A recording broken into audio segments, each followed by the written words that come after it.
KBER 101, Utah's rock station, Mick Allen, the Freak Show. It is time now to check in with the world leader in sports, Mr. DP. Coming to you live from D.C. to talk sports on the Freak Show. Oh, we weren't ready. Oh, sorry. That was a great intro, though. DP, how you doing, sir? I am recovering. That's what I'm doing. Recovering? And I'm starting to feel a little bit better. Recovering. Have you been under the weather? Way under, up to the nose. Really? Yeah, but I'm good. Cinnamon and honey will cure most things. Yeah. Especially when you're up to your nose. Yeah. You better figure it out once it gets above that. You're pretty much done. That's right. No kidding. Hey, before we go to football, how about the running Utes making their game against USC look like they're playing a high school? BYU. I was trying to tell you guys, just in watching, and I made a point to get a little bit more connected to the Utes this year, because just the buzz has been around the country. The buzz has been that this is another welcome addition to the Pac-12, and to look at this team, and again, what you do to a USC team at home at Huntsman sets up a really, really big ball game for them, a rematch against top 25 UCLA Saturday at Huntsman. So, an opportunity to get to 500 in the conference, and understand that not even being 500 in Pac-12 doesn't really hurt them. I mean, 13-4, they win Saturday, go 14-4, and 2 wins over UCLA. That puts them in March Madness talk. Yeah, exactly. Yeah, it's very true. And it sure is fun to watch them again. They got a little boring for a few years. And I even had a good time watching BYU last night. Yeah, I mean, I think what's happened, and I said this, when you upgrade the conference, the talent that comes along with it and the style of play changes because you have to. You can't play certain styles of games and schemes against the upper levels. And this is what's happened to Utah. They're getting different kind of players. What Pistoriak is doing, again, he certainly puts a little bit more shine on it and makes it a little bit easier to get better players to come to Salt Lake City. Yeah, it was cool, man. Yeah, it's very cool. Yep. I mean, look, if you haven't had the opportunity, like I said, make time. You guys have a ball game tomorrow against UCLA. And I think that's one of those bend-in-the-road games for the Utes. Yeah, definitely. Let's go right to it, man. Let's jump in the NFL. We got 2 big games coming up on Sunday. And it is a great weekend. And I think 4 teams that deserve to be there are there.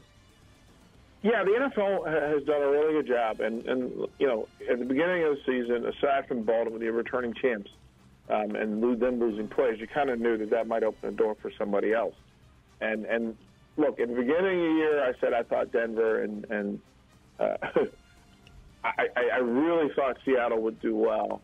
But the 49ers, to me, were the best team going into the season, and they added Anquan Bolden. So I thought that certainly was the case. I can't change it now in saying that I thought anybody else would be here. I like this group of 4 teams. There's some interesting sidebars to this thing, because you realize, people talk about the 12th man and the advantage of the Seahawks, and let's jump in that one first. But you understand that in the NFC, the last 3 home teams have lost the championship game. And for Seattle, look, I hate to bust the bubble of every Seahawks fan within listening reach. Uh-oh. But listen. If you're hanging your hat that the 12th man is going to affect the game, other than, a call here or conversation, in the end, you still got to figure out a way to stop that 49ers offense. And I don't think a screaming fan from the 500 section is going to do that. Yeah, not going to happen. I don't think it's going to happen. And let's be clear.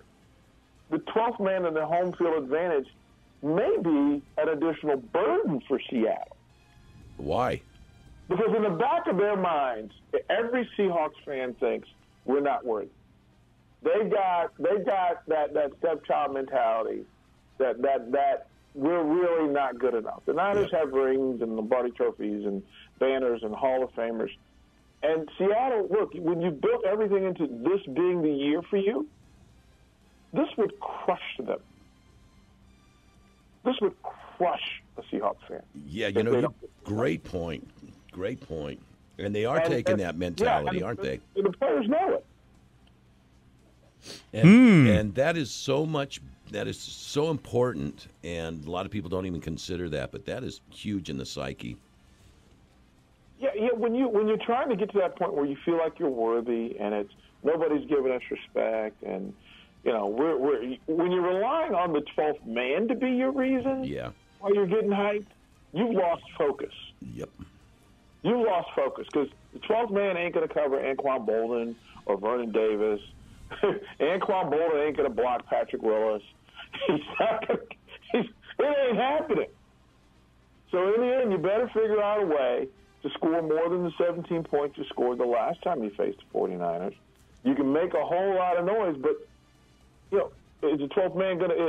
Is somebody from the 300 section going to tackle Frank Gore? Yeah. It could happen. You never know. Well, we understand that there's some crazy out there. But, I love the matchup in that it's very equal. I think the one difference in this thing is this. I like the fact that Frank Gore has been there. Yeah. I like that they – look, if you break down offense, defense, line versus line, secondary versus secondary, advantage to Seahawks secondary, advantage to the 49er receivers. The 49ers have a better scheme against Lynch than the Seahawks have against Gore. And I think that's really what it comes down to. I think, having Vernon Davis gives Gore a little bit more room, a little bit more one-on-one. And I think the familiarity with being there and having won the NFC Championship a year ago, I think is simply the small enough advantage for the Niners to figure out a way to win. DP, when I go to different sporting websites, whether it's ESPN.com, NFL.com, it's like they're not even talking about this game. Everything is about the other game. I mean, I can go right here with 4 headlines, and there's no other, just 4 headlines for this weekend. First headline, why did it take so long for the Pats to develop a power ground game? Second headline, Denver's run defense will be put to the test against the Pats. Third headline, will the AFC title game end in disappointment for Peyton Manning? Fourth and final headline, Robert Kraft's steady presence has helped the Patriots thrive. And not even a single sentence talking about the first game. And I'm going, wow. But that's why your show is a little bit smarter. It's a little bit smarter. Look, I've never been one to really follow trends when it comes to how people talk about sports and why they're talking about sports. Look, I fully understand moving the media market, pushing that media needle, and again, the lowest common denominator is people, the random person, the masses will identify quicker to keywords and hot words like Peyton Manning and Tom Brady more so than they were Colin Kaepernick and Russell Wilson. And that's just the truth. So people play to the lowest common denominator. They try to move the needle. And in truth, in the end of that, they better give them some substance. And I think from a football standpoint, I'm far more intrigued about the thick neck football that's going to be played in Seattle on Sunday. That other game has some sexy to it. Let's be clear. But for me, as a football purist, I'm really intrigued by watching those 2 front sevens get after each other for 60 minutes on Sunday in Seattle. There's a lot of people I talk to that can't even name at least one, but in a lot of cases, either quarterback for San Francisco and Seattle. It's like, really? Do you know who Seattle's quarterback is? And they go, God, I don't know. Well, and again, Allen must be wringing his hair just at the idea that people don't understand who the Niners are and what's going on with it. But look, I would ask Allen this thing: which game are you more excited to watch as a football fan? Remove your loyalty to the Niners. Which game are you more interested in looking at? Wow. I would have to say obviously the Niners game is the one I want to watch, but I think they're both going to be awesome games. Yeah, I think in fairness, in absolute fairness, the star factor, the sexy is in that other game. But for me, just to watch 2 great lines, 2 great defensive front sevens, some physical secondary in Seattle, 2 bruising runners, some superstar ball catchers on either side of the ball, but more so in San Francisco, and then 2 electrifying playmaking quarterbacks in Seattle. I think that game has its value. I'm certainly applauding and drooling a little bit over the Denver Patriots game, but I'm ready to watch what JR would call a slobber knocker in Seattle. And I really like San Francisco. Last week when I watched the precision of their offense, I go, boy, they have got their offense down. And I know Seattle's got a really good defense, but if there is an offense that can pick its way through the Seattle defense, it's San Francisco. And that's why I give them the edge this weekend.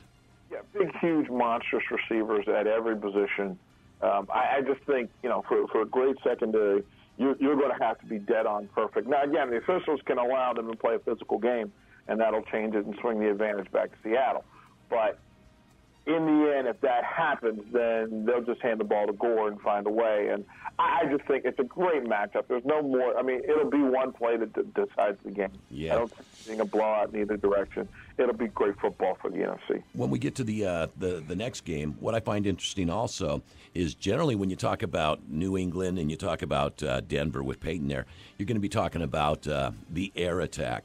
And it's interesting that the conversations this weekend are going to the ground for both teams. Well, for the Patriots. It's a wonderful card play. It's a wonderful bit of magic to get this thing. We're gonna push. We're gonna focus your eyes. Follow my fingers over here to the running game, and all the magic, and let your eyes wander.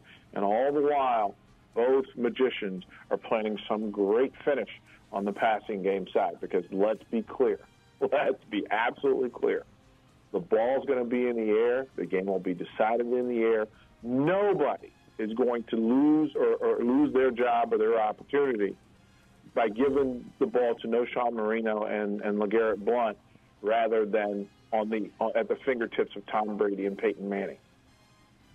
Nobody would want to. Look, if my job's reliant on this game and who's going to determine the outcome, anybody that says that they're going to allow anybody other than Tom Brady and Peyton Manning to decide this game is an absolute fool. Yeah. I agree. Look, don't believe it. I fully understand. Both quarterbacks are going to throw for over 300 yards. They're both going to have three or more touchdowns. It's the guy that turns the ball over the left, the guy that throws the fewest interceptions, critical interceptions late in the game is going to be the guy that figures out a way to get his team to the Super Bowl. Let's be clear. All the running game, both teams can have 130 yards, 140 yards rushing, and it won't matter. Yeah. It's the guy with the ball at the end of the game who has had the fewest mistakes is going to lead his team to the Super Bowl. Now, I'm leaning towards Denver because what I did last weekend is I instead of looking at stats, I thought about the storyline.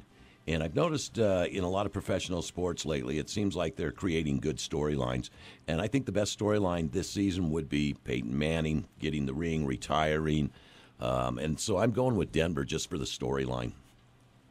Look, from a pure standpoint, to say that Seattle would win at home and that Denver would win at home is simple.